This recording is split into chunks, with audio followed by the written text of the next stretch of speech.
dos meus 14 anos até os 20 anos, eu ainda estava me perguntando quem eu sou. Eu ainda não tinha certeza de quem eu era.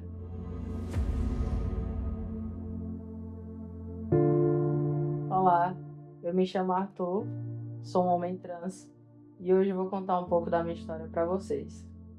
No meu núcleo familiar, era uma coisa meio estranha você ser da comunidade LGBT. Era uma coisa aceita, porém estranha.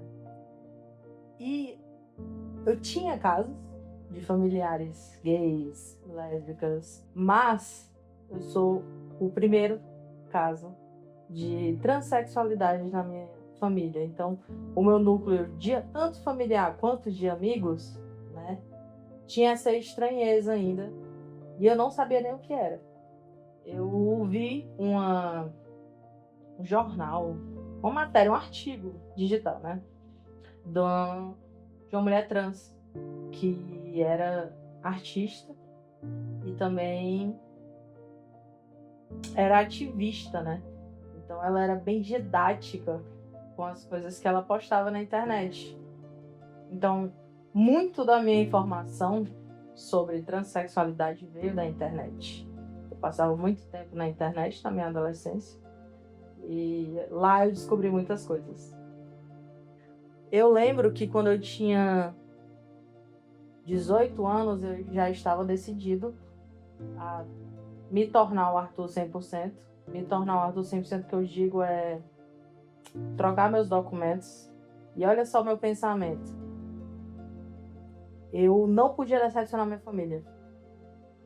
Olha que bizarro, que peso eu botei nas minhas costas, sem necessidade nenhuma, né? Isso eu percebo hoje, mas o Arthur de 18 anos não pensava assim, né? E eu percebia que mesmo com as minhas amigas lésbicas, bissexuais, eu ainda era diferente delas, né? Então, eu não era a Joslane. Eu nunca fui a Joslane. Joslane foi um nome que foi me dado no nascimento. Mas isso também não quer dizer que aquela pessoa não existe mais. Eu pensei muito até mesmo acerca do nome que eu escolheria, né?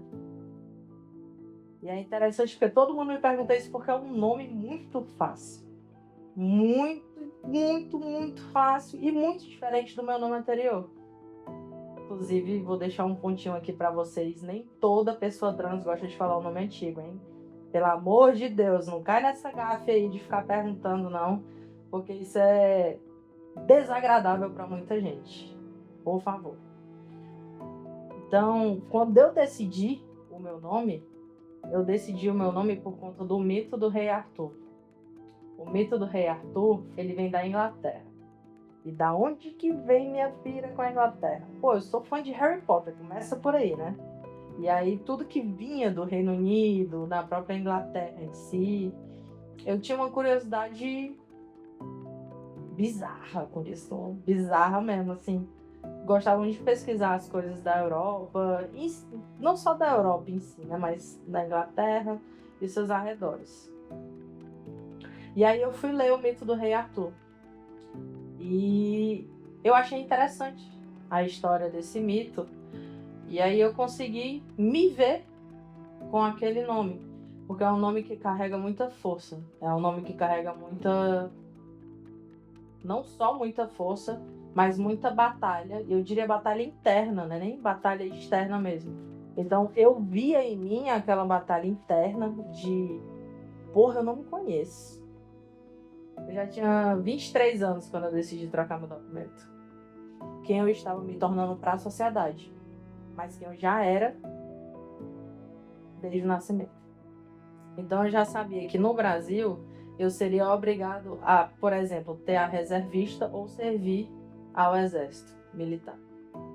A minha aposentadoria não seria com a mesma idade quanto a aposentadoria de uma mulher. Então, até mesmo nessas questões aí de troca de gênero, né? Porque não é a troca do nome apenas, é a troca de gênero.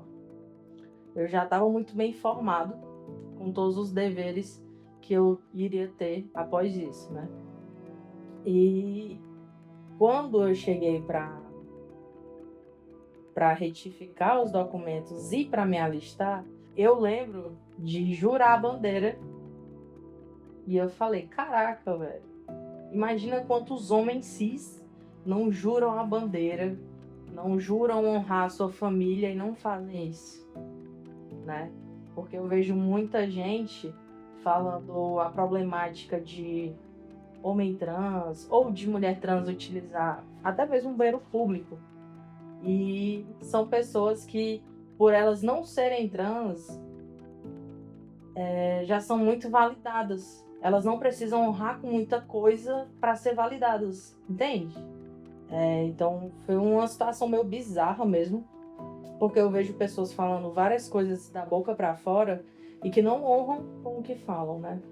Mas uma coisa boa que eu descobri, ó, que legal, passaporte, eu não vou precisar tirar o visto de novo, dá para renovar sem ter que ir lá na embaixada, no consulado. E é interessante porque tem países com leis mais tranquilas e que lidam melhor com os transexuais, né? Mas, no geral, eu acredito mesmo que a maior dificuldade é a falta de informação para tirar esses documentos, para renovar esses documentos. Então, todos esses órgãos que eu fui para renovar esses documentos, eu tive que basicamente ensinar para a pessoa como que ela fazia, qual era o caminho. Então, a gente vê que capacitação não está rolando, né? Tem que ser um pouco paciente com isso aí também. Então, depois que eu atualizei toda essa papelada e essa burocracia, eu percebi que eu já era o Arthur. Eu só estava validando para a sociedade que eu sou o Arthur. E eu sempre fui. Tanto que tem amigos meus que falam comigo hoje, não lembram meu nome antigo, porque eles nunca me enxergaram no feminino. Eu tenho amigos que nunca me enxergaram no feminino. Então, basicamente, eu precisei de uma porrada de documentação para validar quem eu já era. Mas faz parte do processo.